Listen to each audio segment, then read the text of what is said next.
れはネガティブな人にケーキを届けに来た配達員。アパートはここですね。ウーパールーパーです。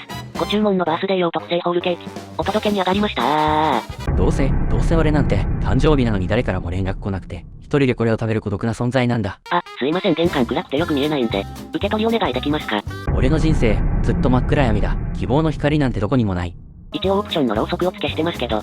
みんな俺のこと燃えてなくなれば、いいと思ってるんだ。そういうの困ります。ぼや起こされるとこっちの評価にも関わるんで。誰も俺のことなんて必要としていないんだ。自分の人生、自分でしか生きてあげられないのに、どうしてそんなに自分をいじめるんですか？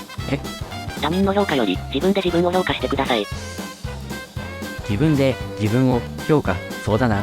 俺は俺を、もっと大切に。はい、そういうことです。まずはこの配達の評価から始めてみてください。高評価にしてくれると僕の自己肯定感も上がるんで。わかった。ご協力ありがとうございます。では受け取り完了ってことで。